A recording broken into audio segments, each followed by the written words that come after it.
Welcome back to Green is Good. We're so excited today to have Leonard Robinson, the Chief Deputy Director of the California Department of the Toxic Substance and Control System.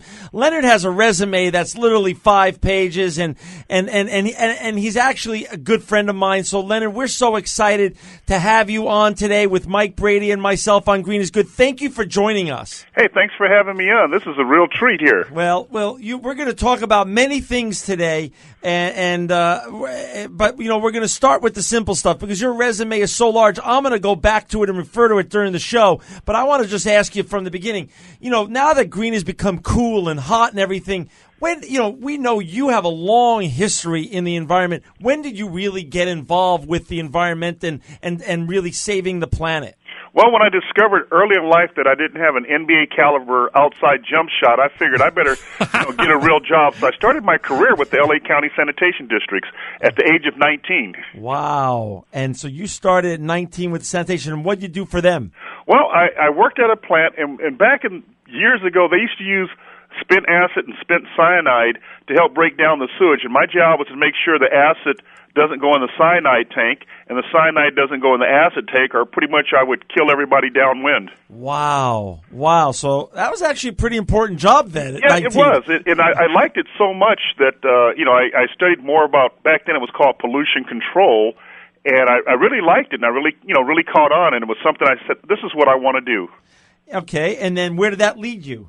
Okay, well, I decided, I better go to school. So I went to school, and I just kind of advanced. I went from a sewage treatment plant, to a toxic waste site. I used to work at 2 toxic waste sites in Calabasas, and one was in Palos Verde, and I used to inspect trucks as they came in and kind of categorize what waste they were bringing in. This is back in the 70s still. Right. And then eventually? Oh, I left the county and I started working for a hazardous waste hauling company. Then I went to work for an engineering firm. I started my own business for a little while, and then probably a milestone is I became the environmental safety and health manager for Tamco Steel out in Rancho Cucamonga. And I want to talk about that because what did you do for Tamco specifically? And then I want to talk about a very unique recycling program that you started over there. But first, tell us what you did at Tamco. Well, Tamco was the only steel mill in California, so we always called ourselves the best steel mill in California. And my job was to make sure that we complied with all federal, state, local, regional environmental laws and regulations. And then I was in charge of safety, too, because it was a dangerous job down there. My job was to make sure that we had all the safeguards in place to protect our workers. And Tamco's process, takes scrap metal, melts it down, and they made steel reinforcing bar. And then I found out I did a little PR for them. I did community outreach, and you know how those things say other duties as required that take up 95% of your time. Yeah, Mike and I are very familiar with that kind of stuff. The other duties are a specialty of the house.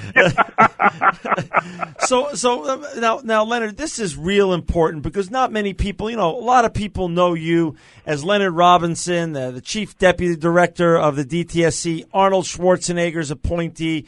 You're an amazing public speaker. You got your own radio show. You're working over in Washington, D.C. now with the Obama administration. But wait a second. Let's step back. Tell us about this very important and very unique recycling program that you started, Project Isaiah, over when you were at Tamco. Well, what happened, I was raised in South Central L.A., and then I used to keep tab of what was going there. And the police, L.A. Police Department had this program where people, if you handed in a gun, they would take it, no questions asked, and trade it. Well, they were getting a lot of guns, so I called them up one day and said, look, I'm a steel mill. Why don't you bring those weapons of destruction to Tamco Steel, and we'll melt them down to make tools of destruction. Well, that went over big. The L.A. County Sheriff started participating, the Orange County Sheriff, and before I knew it, 40 different law enforcement agencies started bringing their confiscated firearms to Tamco Steel to be melted down. So we called it Project Isaiah, from the scripture that says they shall beat their swords into plowshares and spears into pruning hooks. Aha. So you would take these guns, melt them down, put it into rebar, so from destruction to construction. That's right. Weapons of destruction to tools of construction. You got it. Wow. That is just, and is that, so how big did that become? Did other people follow that in the United States, and is it still ongoing? Oh, it is still going. It's amazing how it is. I've been away from TAMCO for about 5.5 years, and they still have the press conference. They still, all during the year, take it. And other steel mills across the country have started, similar programs. I don't know if they call it Project Isaiah, but it's always like, it reads, we're going to do this like Project Isaiah, or we're going to do this like TAMCO Steel. So it's one of those everlasting things that go on. It's kind of a symbolic gesture to those who are victims of injury and and family members who have lost loved ones to gun violence. It's not a crime fighter, but it does raise the awareness, and also again it makes good use of the steel. Some of the steel from the project went into the Staples Center. That's why the Lakers won the championship in the early 2000s with the firepower from the karma from the rebar that were made out of guns that went into Staples. Now we finally know, Mike. Now the truth is out. That is great. Good for you, Leonard. What a great, Leonard, I've known you for years. I never even knew of this till just recently. This is just, what a great project you started. Good for you. Well, I always try to be part of things that are bigger than me, and it's a total team effort. I come up with a crazy idea, but then at TAMCO we had the staff that said we could do this, we could make this happen. So total team effort, John. All right. Well, let's go from there. Since that was a very unique and very successful recycling program, Project Isaiah was. What other recycling programs? Since recycling is such a hot topic now in California and across the United States, what other recycling programs that are unique did you start that you could tell us about? Well, there's a couple. At TAMCO, back to TAMCO, we also started recycling used oil filters. Wow. We'd find people who wanted the used oil, and then we would take the filters after the oil was drained, and we'd melt them down as well. And instead of these things being treated as hazardous waste, the state gave us a special exemption, and instead of people paying to get rid of oil filters, we used to pay people to bring oil filters to TAMCO. When I left there, people were bringing in 2 million oil filters per month, and TAMCO was paying for the steel in it. Wow. That's tremendous. That is tremendous. And then also what? And then you started some other recycling programs over there also. Yeah, well, we did tires, steel belted tire wire and cans, and then we'd have an open house, and we'd invite the community to come in and bring in steel cans, and they could watch how the things were melted and made into rebar. Huh. So that was at TAMCO, and those type of programs carried over to my career, at Cal EP and DTSC. Okay, so how did you but let's go from there. So you're at TAMCO, you start all these amazingly successful programs as a precursor to even this whole green revolution. You were already way ahead of us and way ahead of your time. How did you then decide to go from a hugely successful career at TAMCO Steel to the government, to go working as a public servant, for all of the citizens of California? Well, what happened when Governor Arnold Schwarzenegger came into office, I really liked his style. He wanted to blow up the boxes. He wanted people working for him that did things in a different way. I guess the thing was, if he was happy with the previous guy did, that previous guy would still be there. So he wanted people that really made a difference. So I get a call from the governor's office saying, hey, how would you like to work for the Department of Toxic Substances Control? And what year was this? This was 2000. This was the early part of 2004. 2004, And okay. I said, wow, I'm an environmental manager at a steel mill. I already work for the Department of Toxic Substances Control. I just get paid by the steel mill. But they talked to me, and then, public service had always been in my heart. But it took the right situation. Well, when the governor Schwarzenegger came in, and then him and his staff asked me to come aboard, hey, it's really hard to tell the Terminator no. So I came aboard, and I tell you what, I've been loving it ever since. Well, listen, we're gonna terminate this segment of the program. We're gonna hear from our commercial sponsors, and we're gonna come back, and you're gonna tell us, Leonard, how it is to really work with the great Arnold Schwarzenegger. I will do just that. Okay, great. We'll come right back to Green is Good. If a little green is good, more is even better. Now, back to Green is Good with John Shigarian and Mike Brady. Welcome back to Green is Good. We've got today the amazing Leonard Robinson from the DTSC here in California. Leonard, you were appointed by our great governor, Arnold Schwarzenegger, to this position. Tell us now. Our listeners want to know, how is it working with the governor? Well, you know what? I can't think of any other governor that I would want to work for. Maybe Ronald Reagan back in the day, but he inspires entrepreneur. He wants ideas. He wants fresh ideas. He wants us to talk to the public. He indoctrinated us on his environmental action plan, and we go forward with it. And I think what he wanted in his administration, especially for environmental protection, he wanted people that protected the environment, not protected their jobs. So I wasn't looking to make a career out of the state, but it's been a lovely change. And working for somebody like that encourages ideas and encourages you to go forward, I love it. Well, first of all, Leonard, I have firsthand experience to the amazing and really great job that you do. You really give public servant new meaning, and everyone in California is very appreciative of the great work you do. What are some of your favorite projects that you've worked on these last 5 years since you've been appointed to this position? Well, a couple of things. One is the Take It Back partnership. As everybody should know, and I'm going to remind the listeners, compact fluorescent lights are really good to use, but you can't put them in the trash. You can't put alkaline batteries in the trash. There are a lot of everyday consumer products that you cannot put in the trash, but government, we didn't do a really good job of informing the public. So what I did is I worked with IKEA, I worked with Home Depot, I worked with Osh, I worked with several companies, and there's one more I'm trying to think of because I don't want them to be left out. But Ace Hardware, and what they do is not only do they sell compact fluorescent lights, but they will take back compact fluorescent lights from the public. All you have to do is bring it in and drop it off, very gently drop it off. Well, that program started pretty good, but we needed a rock star on there. So I went out and talked to Sesame Street, and we got Oscar the Grouch from Sesame Street to be our spokesmuppet for the California Take It Back partnership. It was called the Not in My Trash campaign, and it's worked out really well because the age group we wanted to hit was the 35 to 50-year-old head of household, and that's the group that was raised on Sesame Street. So when Oscar speaks, they listen. It's been very helpful, but it's been a lot of fun. And Pacific Gas and Electric has joined in, and Edison and the utilities, and that helps because now we have places that are free, local, and convenient for people to take these types. So that's one. And then the electronic waste one, the way we've crossed paths on that one. I think that's great that the state will pay a bounty for certain electronics, and there's companies such as yours that, electronic recyclers that will responsibly recycle these type of materials, and it makes it easy for the public to help protect the environment. Well, to your credit, Leonard, that program, to yours and the governor's credit, that program has been the most successful by far in the nation to date.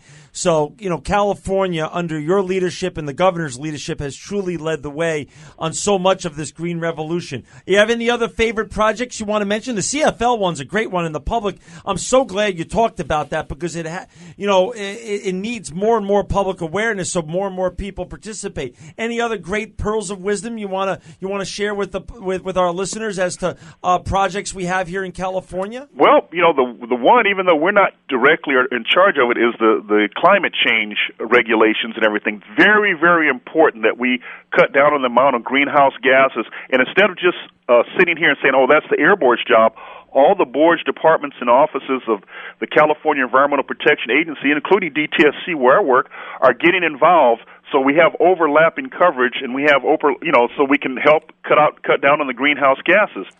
And then another project is what we call our version of climate change is green chemistry. We think that's going to be really, really big. It's going to be phenomenal in the effects.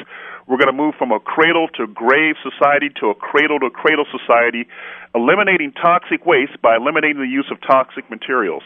Well, explain that a little bit more, though. What does green chemistry mean? What are our listeners supposed to understand from that so they can help in that goal that you just talked about? Well, last year the governor signed into law 2 bills regarding green chemistry. And what green chemistry is about is eliminating the use of toxic materials. We get all these things, the drain openers and the cleaners and the acetones and all the other stuff that works great, but it's affecting our health. When you go into a new car, you smell that new car smell. Right. Yeah. A lot of that's polyvinyl chloride that you're smelling. The PVC, right? That's right. And then when you walk into a new house, and you get that new house smell. Oh, that smells nice. That's formaldehyde. Well, now, and so we're doing a lot of things, everyday products that are poisoning us. So we're looking at it saying, hey, we need to eliminate this. We're going to get a list of chemical concerns, and we're going to deal with it. But another aspect, it gives the public the ability to choose. In other words, each product in the future we'll have an environmental footprint, and the public can see, okay, a low number means good, high number means bad, price is the same. I'm going to go with the lower number. We're going to engage 37 million people in the great state of California to help us protect the environment. So green chemistry is just, again, the elimination of toxic waste by eliminating toxic materials out of our life. Even plastics. There's a glob of plastic twice the size of Texas between here and Hawaii. Oh, we have that, and as those bottles floating around, you see that they have recycled on it. Well, even just because it has a recycle sign doesn't mean it gets recycled. It means you're supposed to recycle. If we just imagine if we invented a bottle that if it did hit the ocean, it turned into plankton food. Now we're seeding the ocean instead of contaminating the ocean. So that's what the thoughts of the Green Chemistry Initiative that's being headed up by DTSC under the leadership of Linda Adams and Governor Arnold Schwarzenegger. Okay, we do have a follow-up question too, with in the green chemistry realm, Leonard. Part of what you're doing is alerting consumers to the toxic components of everyday products. But is there any research being done at the state level to find substitute products or to even develop replacement products that are non-toxic?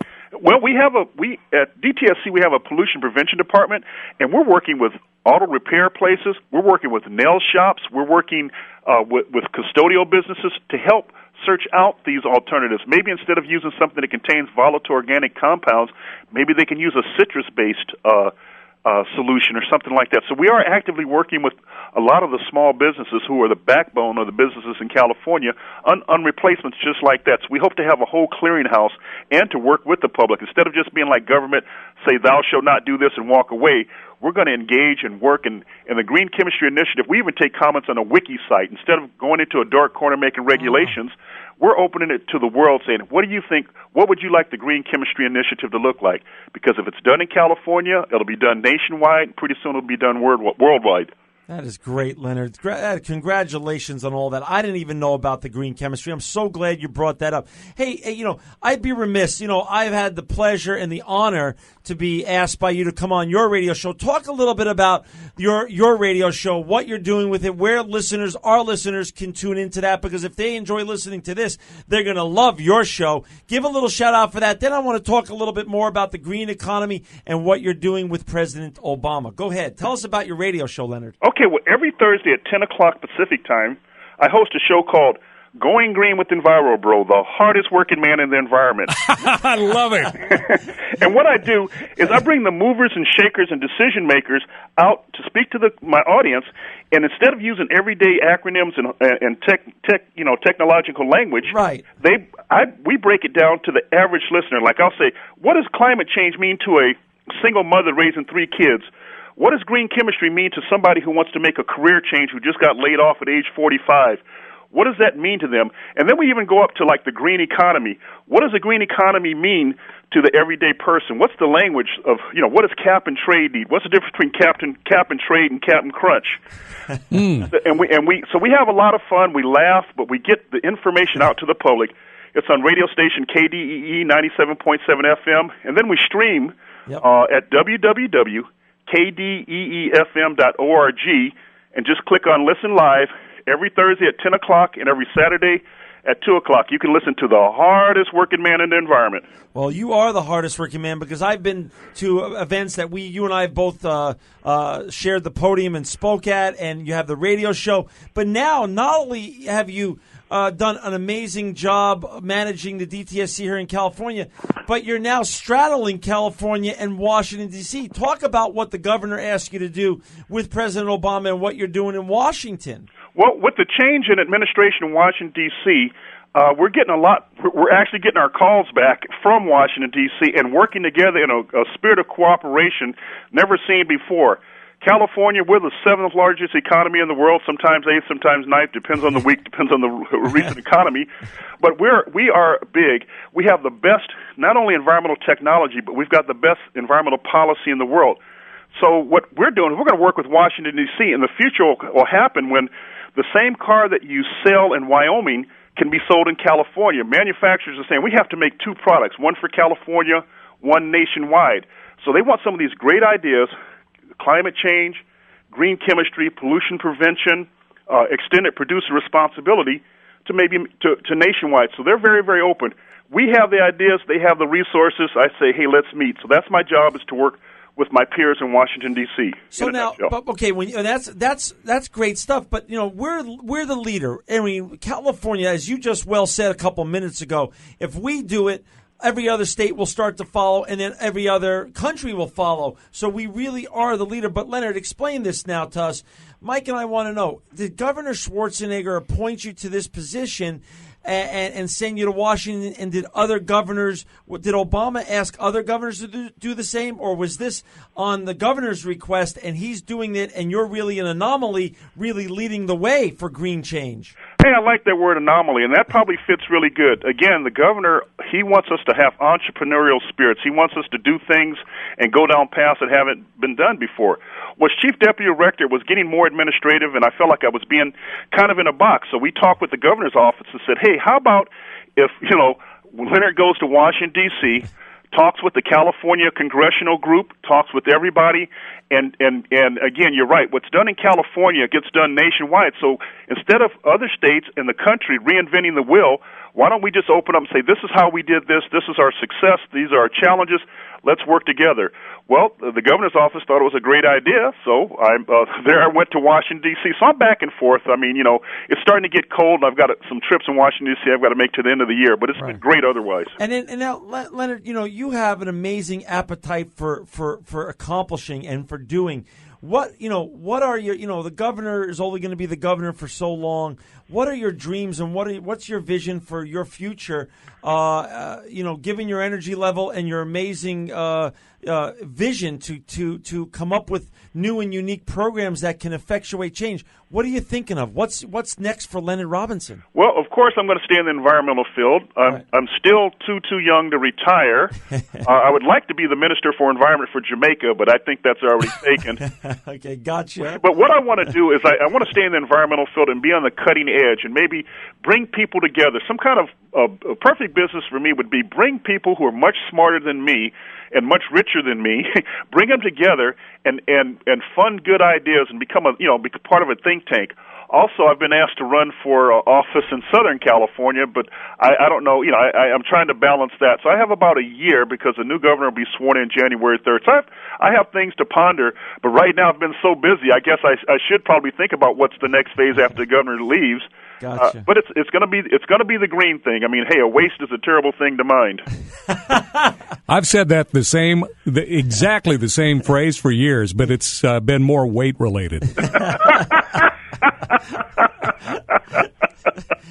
Leonard, in your personal life, I know you've got three. You've got a family, children. What do you do to go green to inspire them? And we're in the home stretch now, so I want you to you inspire your own family and the people that you touch personally, like me.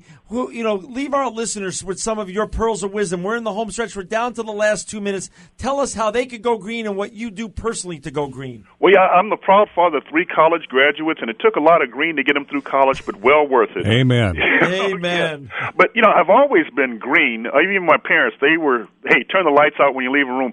I use compact fluorescent lights. I recycle. I reuse things. And then one thing I do is, like, when you go to the store and they ask you if you want paper or plastic, I take my own bag to the store. So when they say paper or plastic, I say neither, because Papa got a brand new bag and it's reusable. And so I go on a plastics diet. I quit drinking water out of plastic bottles. I have a water filter installed. I default every printer and every copier, and this is for companies, default every printer and every copier to do double-sided. The executives will never figure out how to go back to one-sided because we just don't know how to do that. But that cuts your paper use right in half. See, it's not the big things, it's the little things that you do. And like our parents tell us, turn the lights out when you leave the room. Do we really need our coffee maker and our microwave to tell us what time it is? Unplug that coffee maker, unplug that microwave, when you're not using it. Get rid of those phantom energy suckers like your cell phone chargers when you're not using them. Little simple things can help you go green, and these are the things I do, and I put a challenge for people. If you catch me with a plastic bag, I will pay you $5 every plastic bag you catch me with, because I'm trying to get plastic on my life, going on a plastic diet. You really do, Leonard. You're amazing. Not only are you a tremendous, public servant, but you really walk the walk besides talking the talk. And this has been really, for Mike and I, an honor and to have you on today. And we're going to have you on again next year, because by this time next year, you're going to know what the next chapter in your life is, and we're going to want to hear about it. We're going to want our listeners to hear about it. But I'm blessed to have you as a friend. California is lucky to have you as the head of the DTSC. And Leonard Robinson, you are truly living proof that green is good. Thank you. Thank you very much.